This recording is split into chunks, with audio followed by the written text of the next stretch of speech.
কৌশলের নামে বিএনপি গুপ্ত রাজনীতির বেশ ধারণ করেনি বলে জানিয়েছেন দলটির চেয়ারম্যান তারেক রহমান। শনিবার দুপুরে রাজধানীর শেরেবাংলা নগরে বাংলাদেশ চীন মৈত্রী সম্মেলন কেন্দ্রে মতবিনিময় সভায় এ কথা বলেন তিনি।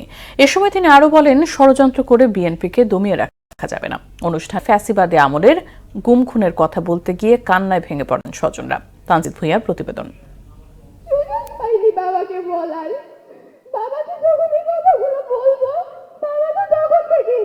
পতিত স্বৈরাচারের শাসনামলে গুম খুনের শিকার ব্যক্তি ও পরিবারের সদস্যদের কান্না আর আর্তনাদে ভারী হয়ে ওঠে চীন মৈত্রী সম্মেলন কেন্দ্র। মায়ের ডাক ও আমরা বিএনপি পরিবার আয়োজিত মতবিনিময় সভায় অংশ নেয়া ভুক্তভোগী পরিবারের সদস্যদের আহাজারিতে আপ্লুত হয়ে পড়েন বিএনপি চেয়ারম্যান তারেক রহমানও।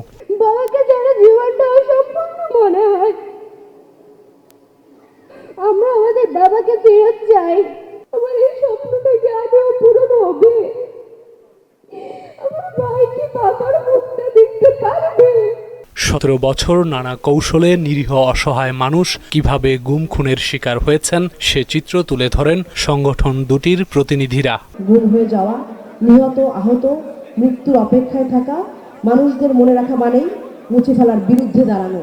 আপনাদের মন মতো আমরা করতে পারিনি সত্যি, কিন্তু আমরা চেষ্টা করেছি আপনাদের পাশে দাঁড়াতে।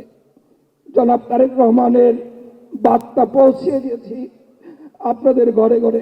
বিএনপি দেশ পরিচালনার দায়িত্ব পেলে ফ্যাসিস্ট সরকারের গুম খুনের বিচার করা হবে বলে জানান দলটির কেন্দ্রীয় নেতৃবৃন্দ। আমরা তারেক রহমানের নেতৃত্বে আমরা সেই পথে, সেই গন্তব্যে, যে স্বপ্নের কথা এবং যে পরিকল্পনার কথা বলেছেন তার নেতৃত্ব গঠিত হবে। আমরা সেই প্রত্যয় নিয়ে আমরা এগিয়ে যাব।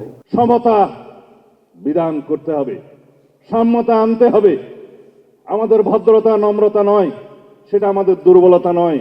আমরা গণতন্ত্রকে ভালোবাসি। ফ্যাসিবাদের বিরুদ্ধে লড়াইয়ে স্বজনহারা পরিবারের পাশে থাকবে বিএনপি জানিয়ে দলটির চেয়ারম্যান তারেক রহমান বলেন, ষড়যন্ত্র করে তাদেরকে দমিয়ে রাখা যাবে না। যে দলের নেতাকর্মীরা অন্যায়ের বিরুদ্ধে এ ধরনের আপোষহীন ভূমিকা রাখতে পারে, সেই দলের বিরুদ্ধে ষড়যন্ত্র কিংবা অপপ্রচার চালিয়ে কেউ এই দলকে দমন করে রাখতে পারবে না।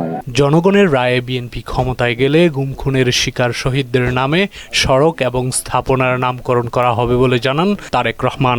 সকল শহীদদের আত্মত্যাগকে জনমনে স্মরণীয় করে রাখতে আগামী দিনে বিএনপি কিছু পরিকল্পনা গ্রহণ করেছে। গণতন্ত্রের পথ বাধাগ্রস্ত হলে শহীদদের সঙ্গে জুলুম করা হবে বলেও মন্তব্য করেন বিএনপির চেয়ারম্যান। এ সময় স্বজন হারানো পরিবারের প্রতি সহমর্মিতা জানান তিনি।